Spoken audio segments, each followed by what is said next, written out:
Hi guys, I'm Shmee, hello and welcome back to the channel where it is finally time today to unleash the BMW M8 Competition.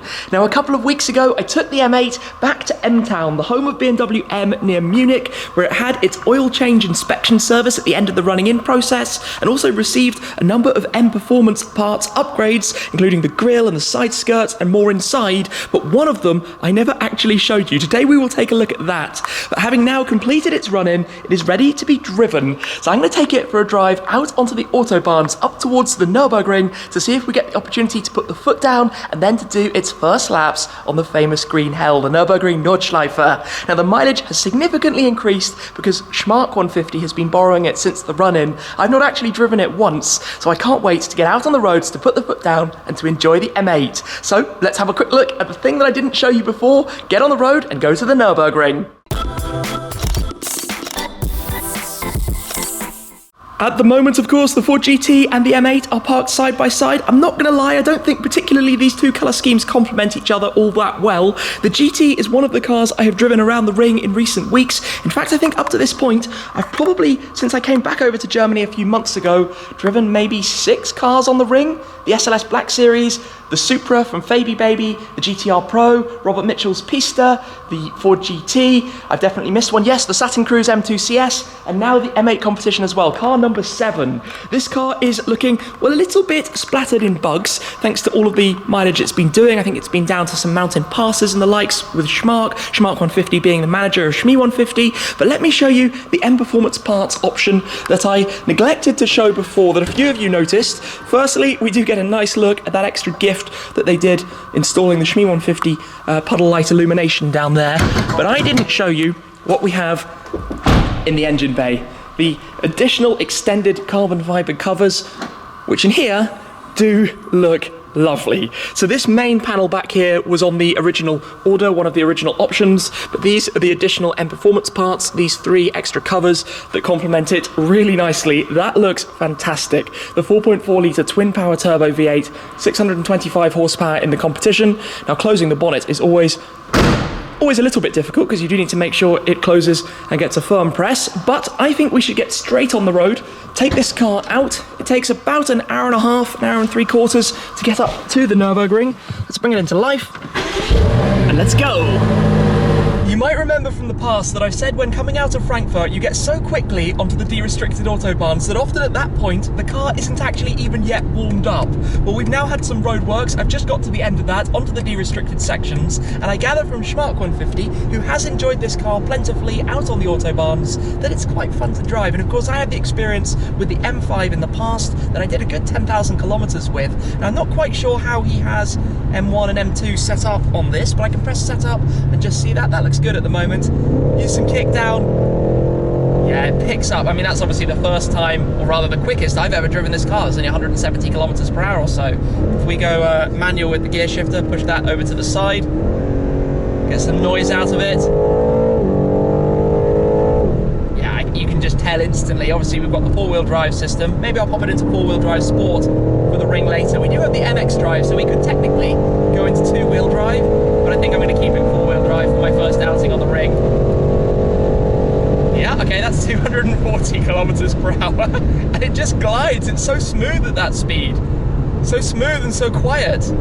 I mean, that's to be expected. Now we come into a speed limited section. Firm on the brakes. We've got the carbon ceramics, which will be great out on the Nürburgring as well later on. So back into automatic, a gentle cruise. Hopefully we get a good stretch. I'm starting to feel like traffic might be the story of the afternoon, which is not ideal for 2 things. 1, having some fun, and 2, getting to the Nürburgring in time for some laps during Touristenfahrten later on today. Yeah, I mean, this is de-restricted autobahn and we're going 100 kilometers per hour, which is far from ideal. I'll tell you one thing though that's interesting with these kind of cars is that they have the lane sign recognition. So when you sometimes go past a sign here in Germany, underneath they'll tell you the specific hours that time is relevant to, and this is something I found. This one actually worked out. We just went past a 120, but it's 120 from 10 PM till 6 AM, and this did just work it out. But often they don't, and they bring up the wrong speed limit on the dashboard, which is something that kind of irritates me a little bit, but really hard obviously to get right. This car is loaded with those kind of tech and assist systems and settings like lane assist and automatic, you know, if you put it on cruise control, the steering, here's one of those signs just so you can see exactly what that's like. And fortunately it gets it right, but de-restricted Autobahn with far too many cars to fully be able to unleash and enjoy. When the road opens up in front, kick down, takes just a moment to drop the gears, and then you watch the numbers, 190, 200, 210, 220, this is really quick, 230, 240, 250, and on the brakes for the truck in front. The braking is actually brilliant. The braking is really, really good for this kind of car, big, heavy saloon car. You know, this thing is not light by any stretch of the imagination. Uphill, not the best pickup there in the world. Could have done with it dropping down one more gear. That was with kick down, by the way. But obviously settings change how it behaves a little bit as well. But alas, I do not think there is going to be an opportunity to have a lot of fun on the drive to the ring. The ring itself, though, is no doubt going to be epic. What I do find fascinating, though, is that in a relatively short distance, something like 250 comes by very, very, very quickly. I mean, they're 260 odd. Look, it's some Supras. You always see Supras doing this drive, and we've got 3 of the A91 editions. Those are all US spec cars. You can tell from the reflectors that they've all got. So the A91 edition is the slightly bumped up power version, which we don't get in Europe. The European cars remain the original 340 horsepower, not the, is it 380 maybe or something for the A91s? Anyway, back into some more roadworks, which is not the most exciting, but it is what it is. I have arrived, and as is traditional here in the Eiffel Mountains, it has started to rain, which means it is going to be an interesting lap out there. Now we have Robert Mitchell's new McLaren 620R, here burbling away, the GT2 RS MR just beyond it. This car, which when I parked it up a moment ago, was not in the rain, is of course four-wheel drive, which does help a little bit. I am pretty much going to have a very quick turnaround though, and try and get straight on out. Just being, I think, rather careful, and excuse me if it's a bit on the slow side, that does sound actually quite good. The 3.8 twin turbo, burbling away, Robert at the wheel, I think taking it out for some laps. Hope they're going to be careful with that one. But yeah, let me gear up and take this one out. M2 Competition, off goes the 620R. Right, let me go put my camera away and get out in the car and go do this. The weather in this place is the most unpredictable thing. Now, I did have everything set up. I just configured M2 exactly how I wanted it in M Dynamic mode, which of course slightly reduces traction, puts it into four-wheel drive sport. But I'm starting to think that at least for my first outing, regular four-wheel drive might make more sense. So I think if I just press it one more time, that will turn back on. I can use the central screen just to make sure everything is set exactly how I like it. There we go. That is all perfect. And of course in here, if I do one press of the M mode button, we go into sport, which gives me a completely different dashboard look, a different head-up display, all much more suited to being on the track. You can also put it into track mode by pressing and holding that button, but I want to keep it just in sport for the time being, just to keep all the information and displays up in front of me. Oops, I accidentally set off the gesture control where you wave your hand around and different things happen. Because this is now proper rainfall on the front windscreen. This is not ideal. It is going to be a slow, steady, cautious first lap, but you never know. After a lap or two, it might then be dry. It is not looking particularly busy here at the moment, so traction is fully on. This place is hard in the driest of conditions.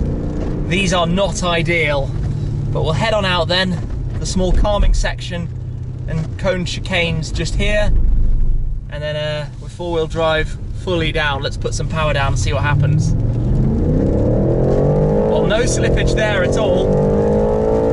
Yeah, this is proper rain. So this is my first wet lap actually in quite a while. So I've got a bit of learning to do. Now, this is still 200 odd kilometers an hour, but I'm going to dab the brakes before the compression. We're in Sport Plus on the suspension at the moment. But obviously in the wet, you want to be off the normal line around the tighter corners. You need to come up with a new line, so a later apex, for example, so that you cross the regular line. There we go. There we go. Yes, this is going to be a very, very slippy outing here. Bit of understeer there. Okay, unlike in the dry, you don't need to lower all the tyre pressures because they're not really going to get a whole lot of temperature in them at the kind of speeds we're going around here. But this is quite an interesting one. Much later apexes.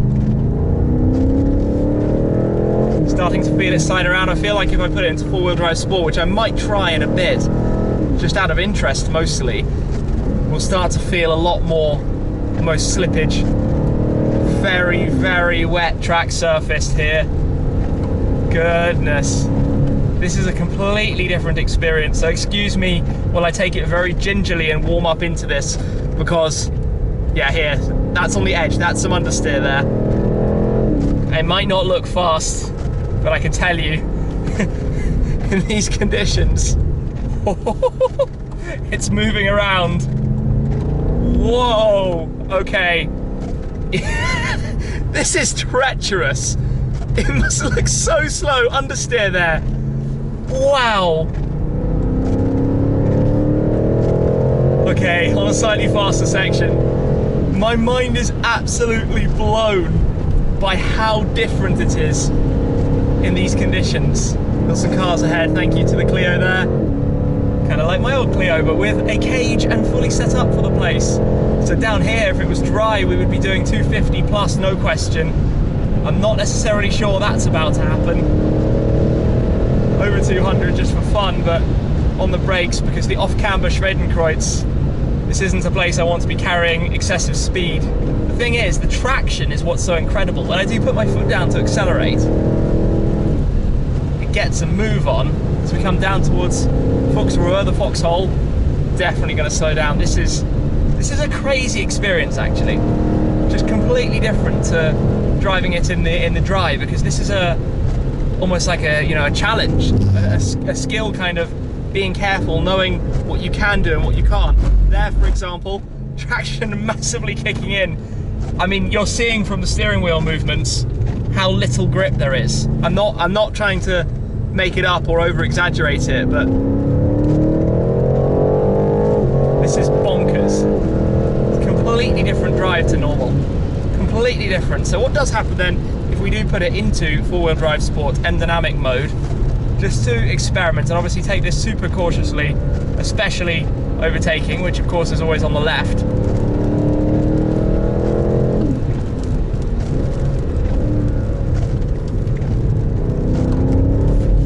Yeah, twitchy, twitchy, twitchy. I mean, I suppose the relative speeds, the speed at which I'm catching with other people, is kind of similar to normal, but obviously everything is in slow motion. When I do put my foot down though, this is what's impressing me the most, is how much traction this thing instantly does have.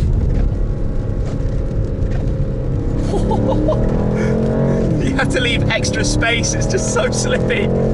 Oh, now here through right side, the Adenauer exit, we have the speed limited section, so you have to slow down through here. Back out, foot down up the hill. I think I'm following a Turbo S, can't quite tell through the cloud of rain behind it.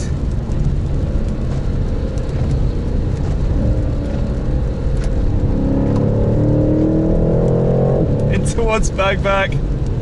Watch out for the brakes here, because this is tight. This is really,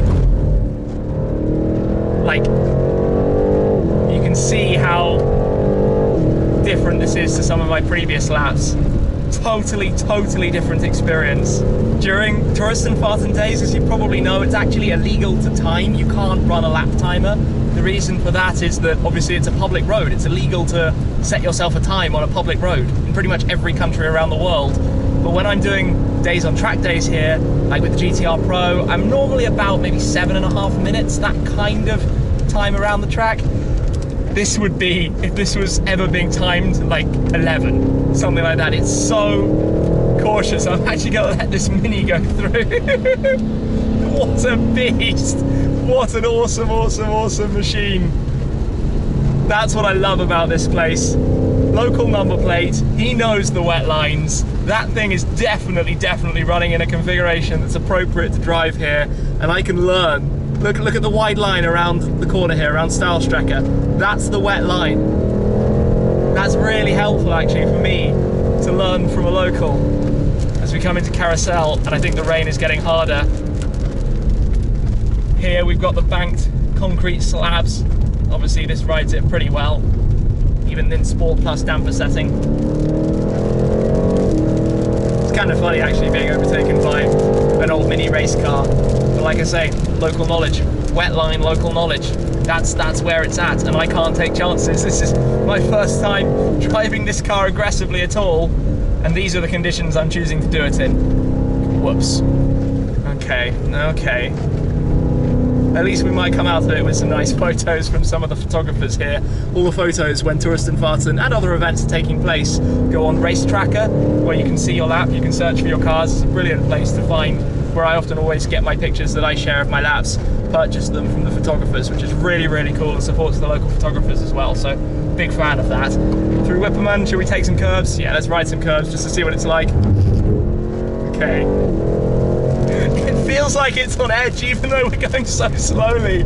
I'm really sorry if it looks so slow, but I don't know how better I can try and, you know, portray and explain the kind of feeling and the driving experience, other than, you know, you're seeing how much movement there is in the steering wheel when I go around the corners and when I try and put the power back down.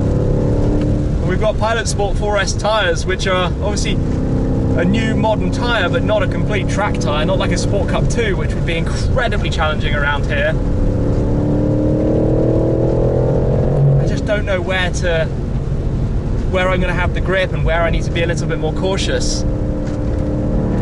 Don't know how many laps I'm going to try and do, but what an experience even here. This is mental, it's chaos. Trying to keep full grip round here.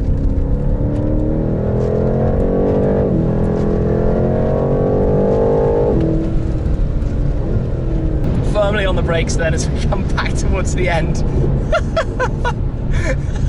What a crazy experience. That was ridiculous. Tyre pressures, I think they're probably lower than they were at the beginning. 2.4 bar at the front, 2.3 at the rear.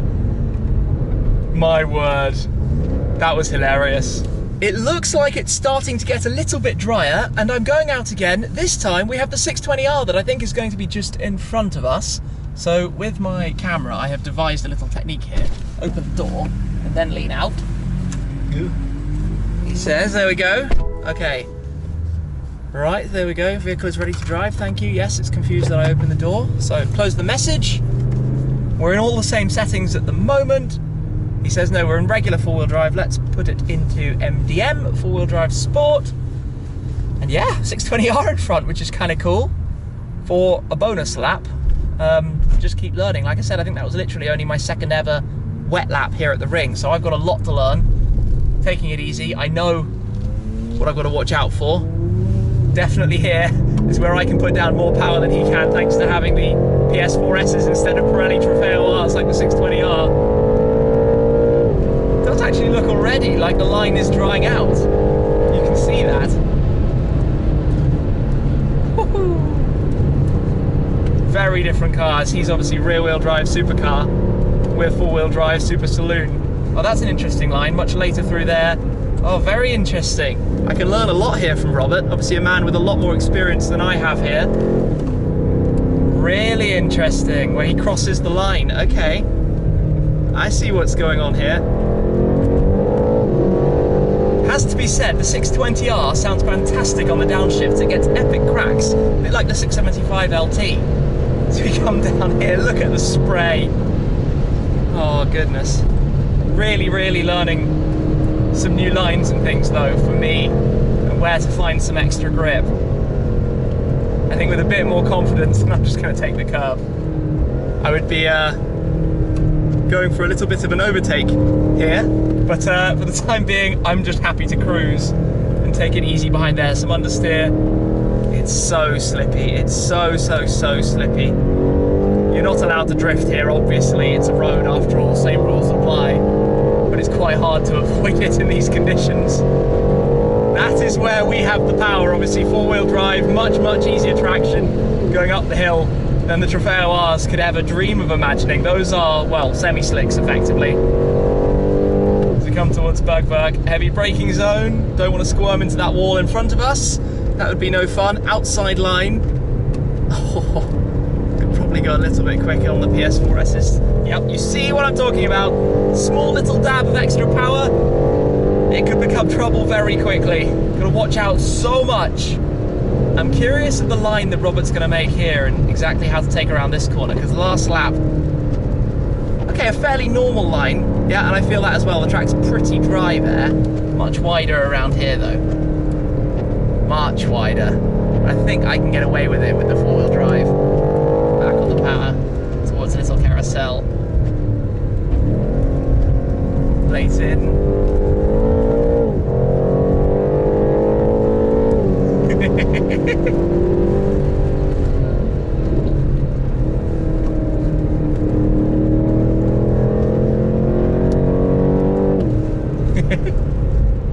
Indicator on, because this is where, with the four-wheel drive, as we come round onto the straight.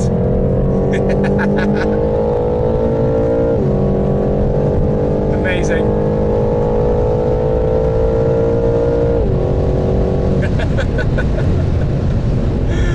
Oh, fun and games, what an experience. I'm going out for lap 3. It is still drizzling, but the ground is starting to get a little bit drier. Obviously, I've learnt a lot from following Robert. In any case, foot down, and this car has power in abundance. I mean, actually, it's really fast. And then you start to feel more of the rain. Okay, watch out then for some traffic. Quite a few cars went out just in front.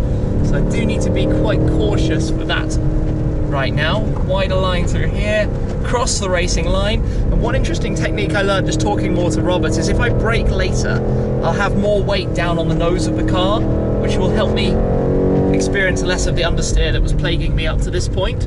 So that's something I want to try and work on more. Although it's not instinctive to brake later to go faster when you're worrying about traction. That doesn't quite sit naturally in the mind, but like I say, even though it's raining, it is still a little bit more grip than there was before. Load up the front, the weight down on the front wheels, and a little bit of a slip, so we still need to take it carefully.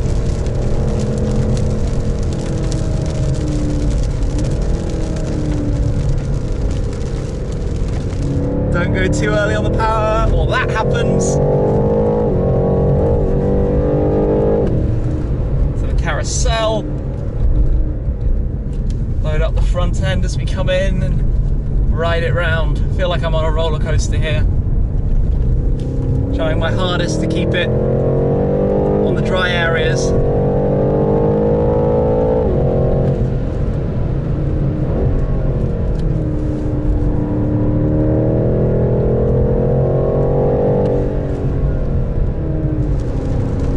And again, as we come round towards the later stages of the circuit, it is starting to rain a little bit more heavily again. Oh gosh, this is really a massive, massive learning experience for me, how to handle these kind of conditions here and the line you need to take and how best to drive it. I mean, so much later through here, for example. Just got to be careful, go easy back onto the power.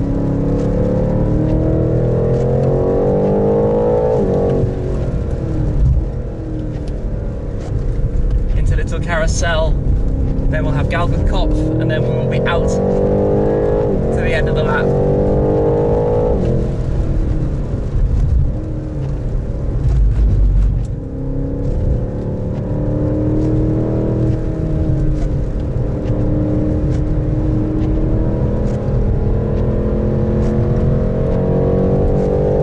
And there we go, my third lap of the Nürburgring Nordschleife in the BMW M8 competition. And my word, was it interesting to say the least. I think we'll call it quits there though. I will be pleased that I'm bringing the car back completely safely considering the conditions, as we have coming flying by Polo GTI on it. Yeah, that was good fun, but really takes some thinking. It's not exactly been the afternoon that I originally expected. When I left from Frankfurt, I thought it would be a sunny evening and it would be a lot of fun to really push the car. Obviously, it's been great to get it out, to drive it in a little bit more anger up towards the red line. But as you saw, driving hard and aggressively in these kind of conditions on the Nürburgring Nordschleife needs a slight air of caution. You need to watch out because, of course, it would be very easy to get it rather wrong quite quickly indeed. So I'm glad to have brought it back fine after some very fun laps. Great fun to drive as well, to experience the car a little bit more. And hopefully there will be an opportunity to push it a bit harder again in future as well, out on the Autobahns, here on the Nürburgring, but also I'm pleased I was able to share with you the other M Performance part in the engine bay that somehow I had managed to completely miss the previous time I was there, just in the rush of the moment, lots going on when I was down in Munich. There we go though. Good fun driving the car. I very much enjoyed it. Thank you very much for watching. As always, guys, I appreciate your support an awful lot, and I'll see you again very soon. Cheers!